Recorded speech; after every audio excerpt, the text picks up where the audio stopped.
My wife stood in the middle of our backyard holding a champagne glass she couldn't drink from, tears streaming down her face as she told 40 people we were having a baby, and I smiled like I didn't already know the child wasn't mine. I work as an industrial safety inspector, which means I spend my days identifying risks before they become disasters, calculating failure points in systems that look perfectly stable from the outside. And right then, I was watching my marriage collapse in slow motion while everyone around me celebrated. Madeline had this glow about her that everyone kept commenting on. Her sister Lauren kept hugging her and crying, and I stood there with my arm around her waist thinking about the audio recording on my phone that proved she'd been sleeping with her boss for 7 months. The thing about discovering betrayal is that you get this choice in the first few seconds. You can either detonate everything immediately, or you can go cold and methodical. And I've always been the kind of person who documents everything before making a move.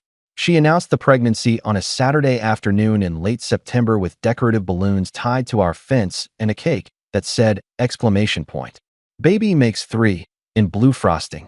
And I had known for exactly 11 days that she was carrying someone else's child while planning to put my name on the birth certificate. It started the way these things always start, with something small that didn't quite fit. I came home early from a job site in mid-August because the concrete pour got delayed, and Madeline's laptop was open on the kitchen counter still logged into her email.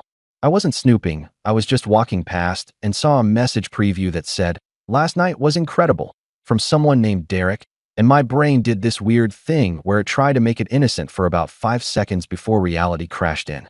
I didn't confront her. I didn't even let my expression change when she came downstairs 20 minutes later asking about dinner. I just filed it away and started paying attention to things I'd been ignoring for months. She'd been staying late at work twice a week since March. She'd changed her phone password in April. She'd started going to meet a personal trainer at weird hours and coming back without looking like she'd actually worked out. And I'd explained all of it away because I wanted to believe my wife wasn't the kind of person who'd do this. I spent that first week just watching her, noting the patterns, and she had no idea that I was running a completely different calculation than the one she thought we were both working from. I pulled her phone records through our shared account on the 4th day, and there were hundreds of texts to a number that wasn't saved in her contacts going back to February. She deliberately kept it unsaved, probably thinking that if I ever glanced at her phone, a random number would look less suspicious than a saved name. But that kind of operational security only works if your husband isn't the type to cross-reference timestamps with his own calendar.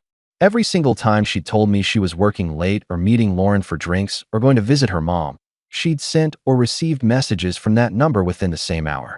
Derek turned out to be Derek Hammond, her direct supervisor at the marketing firm where she'd worked for 3 years, married with 2 kids based on his LinkedIn profile, and apparently comfortable enough with the affair to use his personal cell phone for it. I created a folder on my personal laptop that she didn't know existed, started saving screenshots with metadata timestamps, and built a timeline that showed exactly when this thing had started and how it had escalated. The messages from March were cautious and flirty. By April, they were explicit about meeting at hotels. By June, she was telling him she loved him, and by July, they were talking about how they wished they could be together openly, if only their situations were different. I recovered deleted messages using a backup program I installed on our home computer that she synced her phone to every night, and that's where I found the real damage. She'd told him in early August that she was pregnant, and they'd had this whole conversation about whether it was his or mine based on timing. And she'd literally said the chances were about 70-30 in his favor, but that it didn't matter because I'd never question it. There were messages about how I was stable and reliable and would be a good father, about how she couldn't leave me right now because I made twice what Derek did and her lifestyle would take a hit, about how maybe in a few years when his kids were older they could figure something out, but for now this was the practical choice. I read those messages sitting in my car outside a job site during lunch break, and I remember feeling this cold clarity settle over me like I was reading an incident report about someone else's life. She'd calculated the whole thing, run the numbers on keeping me versus leaving me, and decided that I was the better financial option even if Derek was the one she actually wanted. We'd signed a post-nuptial agreement 2 years earlier when I inherited money from my grandfather, something she'd agreed to easily at the time because she said she'd never want my family's money anyway. And now I understood that agreement was going to be the thing that protected me from losing everything. The pregnancy announcement came 3 weeks after I found the first message, and by then I'd already met with a lawyer named Reeves who specialized in cases involving paternity fraud. He told me that audio recordings were legal in our state as long as one party consented, which meant anything I recorded in my own vehicle or home was admissible, and that if I could prove she deliberately misrepresented paternity, I'd have a strong position in divorce proceedings. Madeline sometimes borrowed my truck when her car was getting serviced or when she needed to haul something, and I knew her car was scheduled for an oil change that Wednesday. I installed a voice-activated recording app on an old smartphone, charged it fully, wrapped it in black electrical tape, and wedged it under the passenger seat of my truck on Tuesday night. She took my truck Wednesday morning like I knew she would, and I got exactly what I needed that afternoon when she called Derek during her lunch break, and they talked for 11 minutes. He'd asked if she was sure about going through with it, and she'd said, exclamation point. It's his. I'll put my husband's name on everything. And honestly, Derek, this is better for everyone because Caleb will never leave once there's a kid involved. She talked about me like I was a safety net she was actively exploiting, like my commitment to her was just another resource to be managed. And I listened to that recording 3 times after I retrieved the phone that evening to make sure I wasn't misunderstanding anything before I saved it to 4 different cloud services and sent a copy to Reeves. I went to the backyard party knowing exactly what I was going to do, but not when I was going to do it, because timing matters when you're planning to detonate someone's entire life. Madeline kept touching her stomach and smiling at me like we were sharing this beautiful secret. Her parents kept talking about grandchildren and how proud they were, and I played the role of excited father-to-be while mentally reviewing every piece of evidence I'd collected. I had screenshots organized by date. I had phone records highlighted and annotated. I had hotel receipts I'd pulled from her credit card statements. And I had that audio recording that proved she knew the baby probably wasn't mine and had decided to trap me anyway. I called Reeves from my truck on the way home from the party and told him I was ready to move forward. And he said he'd have the divorce papers ready to file by Monday morning and that the evidence package I'd built was one of the most thorough he'd seen in 20 years of family law. She wanted to announce at the backyard party she wanted everyone to see us as this perfect couple starting a family. And I let her have that moment because I knew it would make what came next hit even harder. She thought she was trapping me with a pregnancy that would lock me into 18 years of supporting another man's child. But she had no idea that I'd spent the last 3 weeks building a case that would leave her with nothing and expose exactly what kind of person she really was. This first part shows something crucial about betrayal in real life.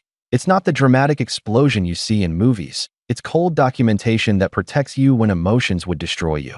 Notice how he turned his professional training into survival strategy, treating devastation like a job that needs precise execution.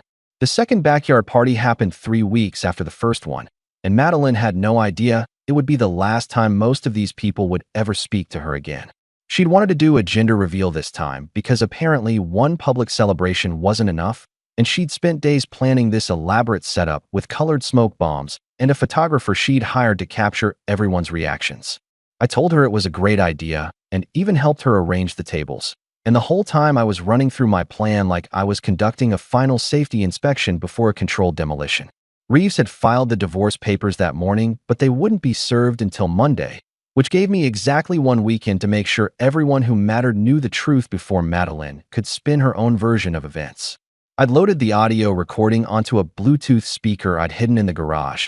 I'd printed copies of the most damning text messages in a folder inside my truck, and I'd rehearsed exactly what I was going to say until it felt like reading a technical report instead of destroying my marriage in front of 40 witnesses. She wore this white sundress that showed off her small bump and kept saying how grateful she was that everyone could make it on such short notice. And her mom kept fussing over her like she was made of glass while her dad talked to me about setting up a college fund.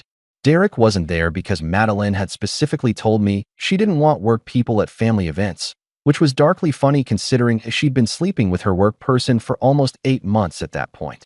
Tyler showed up early and caught my eye from across the yard, and I told him 2 days earlier what was about to happen because I needed at least one person there who wouldn't think I'd lost my mind.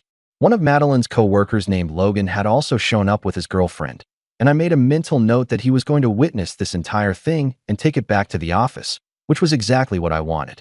Lauren was running around with her camera taking candid shots. Madeline's parents were holding court near the food table, and I stood next to my wife with my hand on her lower back thinking about how she'd told Derek that I was too stable to ever suspect anything. The gender reveal was scheduled for 4 o'clock when everyone had arrived, and the lighting would be perfect for photos, and Madeline kept checking her phone for confirmation from the photographer. I'd sent her a text from a burner app number an hour earlier pretending to be the photographer saying I was running late due to an accident on the highway, and she kept refreshing her messages waiting for an update that would never come. She started getting anxious around 3:45, asking if we should wait or just go ahead without professional photos, and I told her we should just use Lauren's camera because these moments were about family anyway, and she bought it completely. Everyone gathered in a semicircle around the spot where we were supposed to set off the smoke bombs, and Madeline was practically vibrating with excitement as she explained that we'd both pull the tabs at the same time and find out together what we were having. I was standing there holding a blue smoke bomb that I had no intention of ever setting off, watching her smile at me like I was about to share the happiest moment of her life, and all I could think about was that audio clip where she called me a sure thing who'd never leave once there was a kid involved. I let her finish her little speech about how this baby was a blessing and how excited we both were, waited for the applause to die down. And then I said I had something I wanted to add before we did the reveal. The shift in tone was immediate because everyone could tell from my voice that something was off, and Madeline's smile got confused and tight around the edges as she looked at me trying to figure out what I was doing. I said that before we celebrated this pregnancy, I thought everyone should know that my wife had been having an affair with her boss Derek Hammond since February, and the baby she was carrying had a 70% chance of being his based on her own admission in text messages. The silence that followed was so complete I could hear the neighbor's wind chimes 3 houses down, and Madeline's face went through this rapid progression of shock to panic to anger that would have been fascinating if it wasn't happening to someone I'd once loved. She started saying, exclamation point. What are you talking about? Have you lost your mind?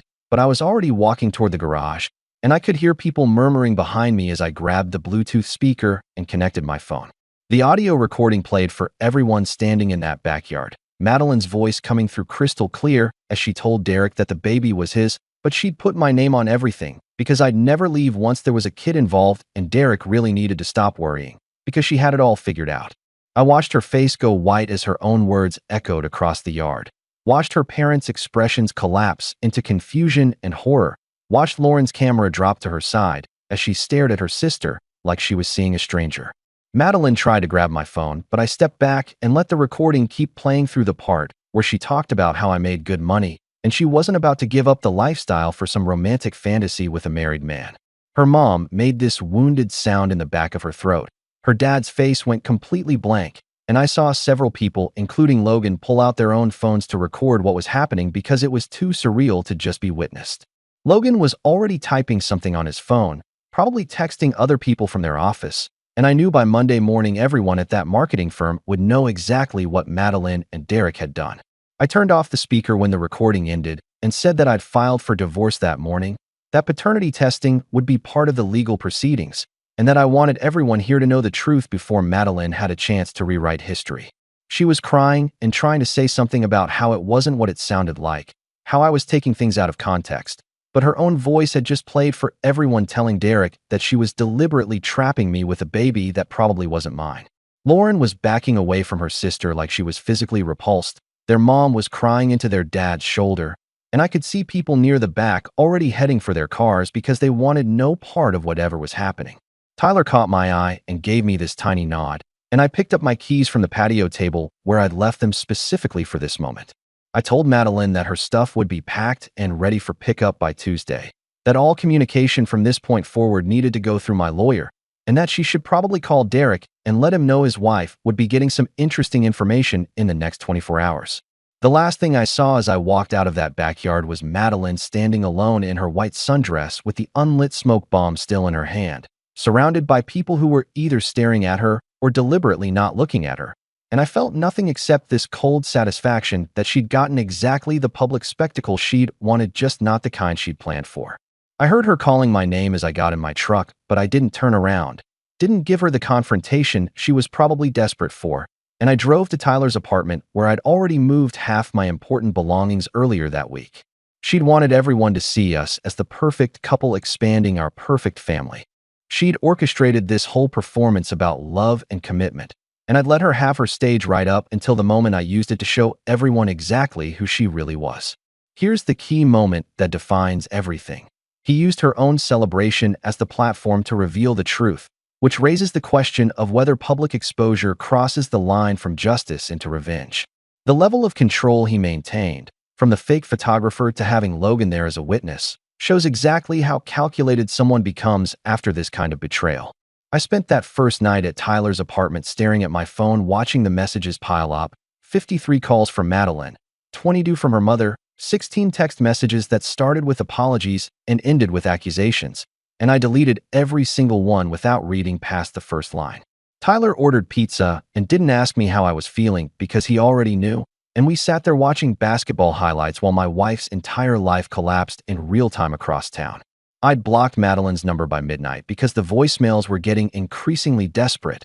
Things about how we could work through this, and how the baby changed everything, and how I was being cruel by not even giving her a chance to explain. The thing she didn't understand was that I'd already given her dozens of chances over the 7 months she'd been sleeping with Derek. Every single night, she'd come home and kissed me and let me believe we were building something real, and I didn't owe her anything now except the legal minimum. Monday morning, I sent an email to Derek's wife, Natalie, using the contact information I'd found on her public Facebook profile, and I kept it simple and factual like I was filing an incident report. I attached screenshots of the messages between Derek and Madeline with timestamps. I included the audio recording, and I wrote exactly 3 sentences explaining that her husband had been having an affair with my wife since February and that I thought she deserved to know before making any decisions about her own marriage. She responded 6 hours later with just 2 words that said, "Thank you." And I found out later from Tyler, who knew someone in their neighborhood, that she'd called a locksmith before Derek even got home from work that day. Derek tried calling me twice that week, and I let both calls go to voicemail. And his messages were this bizarre mix of anger and pleading where he blamed me for ruining his family, while also trying to convince me that the affair hadn't meant anything serious. I saved those voicemails and forwarded them to Reeves because they were essentially admissions of the affair, and watching Derek scramble to control damage he'd caused himself was the closest thing to entertainment I had during those first few days. The HR investigation at Madeline's company started on Wednesday after Logan submitted a formal complaint about a supervisor having an inappropriate relationship with a subordinate, and he'd apparently included video footage from the gender reveal party showing the audio recording playing for everyone. Both Madeline and Derek were put on immediate administrative leave pending the investigation, which meant they were both home without pay while HR went through their work emails and found exactly what I knew they'd find. Company policy was clear about relationships between supervisors and direct reports, and the fact that they'd been using company resources to coordinate their affair made it even worse from a liability standpoint. They were both officially terminated on Friday afternoon, and I only know the timeline because Madeline sent me a long email about how I destroyed her career and her reputation over a mistake she'd made when she was confused and vulnerable, completely ignoring the fact that she'd spent 7 months deliberately deceiving me while planning to commit paternity fraud. I met with Reeves every few days to go over the divorce proceedings, and everything was moving faster than typical because Madeline's lawyer knew they had no leverage and was advising her to settle quickly. The paternity test was scheduled for after the baby was born, but we'd already established grounds for divorce based on adultery with documented evidence. And that post-nuptial agreement I'd mentioned was about to do exactly what it was designed to do. She was asking for the house and spousal support and half of everything. But Reeves had put together a case showing that she'd committed fraud by concealing the affair and deliberately misleading me about paternity. We offered her a settlement that gave her $20,000 and her car in exchange for a clean break with no spousal support and no claim to the house or my inheritance. And her lawyer convinced her to take it after explaining that going to trial would cost more than she'd ever recover and would involve all the evidence becoming public record in court documents that anyone could access. The divorce was finalized in early December, 11 weeks after the backyard party, and the entire hearing lasted less than 10 minutes because everything had been settled in advance. I walked out of that courthouse feeling lighter than I had in months. Not happy exactly, but free from the constant weight of pretending everything was fine when it wasn't. Madeline tried to approach me in the parking lot, but I kept walking, and I heard her yelling something about how I'd never know if I'd thrown away my own child, but I didn't turn around because I already knew the answer didn't matter anymore. The baby was born in March, and I got a letter from her lawyer requesting paternity testing, but I filed a motion to dismiss based on the settlement agreement she'd signed that explicitly waived any right to establish paternity as part of the divorce terms, and the judge agreed without even scheduling a hearing. I ran into Lauren at a coffee shop in April, and she apologized for not reaching out sooner, said she'd been processing everything and trying to figure out what she could have missed in her sister. She told me Madeline was living with their parents and working retail because nobody in marketing would hire her after word got around about why she'd been fired, and that Derek had moved to another state after his own divorce went through. I thanked her for the information, but I didn't ask for details because I'd already moved on in every way that mattered, and I could tell she was looking for some kind of closure or forgiveness that I wasn't equipped to give her. I'd started seeing someone new named Sophie who worked in the scheduling department at one of my regular job sites, and she knew the basics of what had happened but didn't treat me like I was damaged or needed fixing. We'd been dating for 6 weeks, and it felt easy in a way that my marriage never had. No constant calculations or second-guessing. Just two people who enjoyed each other's company without the weight of betrayal hanging over everything. The Reddit post I eventually wrote wasn't about revenge or triumph or getting even. It was just about documenting what happens when someone tries to trap you and you refuse to be trapped. People in the comments kept calling me cold or calculating, asking how I'd managed to stay calm through all of it. And the truth was that staying calm was the only thing that kept me from falling apart completely. I'd loved Madeline enough to marry her and plan a future with her, and finding out she'd been using that love as leverage to secure her lifestyle had broken something fundamental in how I understood relationships. But I wasn't going to let her take anything else from me, not my house or my money or my sense of self. And playing it cold and methodical was the only way I knew how to survive losing someone I'd thought I'd spend my life with. I'm not the guy who got cheated on anymore. I'm just me, and that's enough. What this story demonstrates is that protecting yourself legally before confronting betrayal isn't cold, it's survival. Because once you reveal what you know, you lose control of the narrative unless you've already built your case. The lesson here is that when someone shows they're willing to destroy your life for convenience, documentation, and removing emotion from major decisions becomes your only rational path forward. So here's what I want to know. Was he wrong to expose her publicly instead of handling it privately? Or does planning paternity fraud forfeit your right to a quiet divorce? And does methodical self-protection ever cross into something darker? Or is there no line when someone's actively trying to trap you into raising another man's child? Let me know in the comments, drop a like, and don't forget to subscribe for more real-life stories.